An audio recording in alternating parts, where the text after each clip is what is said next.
Today I'm going to show you how to reverse a video inside Adobe Express.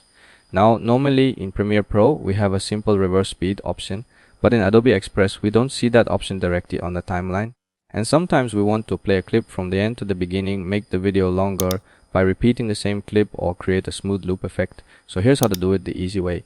First, go to the left side and click on add-ons. Then go to the search bar and type reverse video. Click on the reverse video add-on.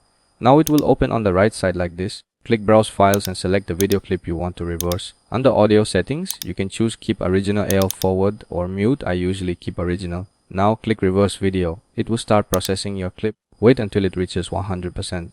Once it's done, click add to canvas. Now your reversed clip will be added to the timeline. If you play it, you'll see it starts from the end and goes back to the beginning. And that's it. Super simple. If you want to make your video longer using the same clip, click add media, then click add blank scene after that.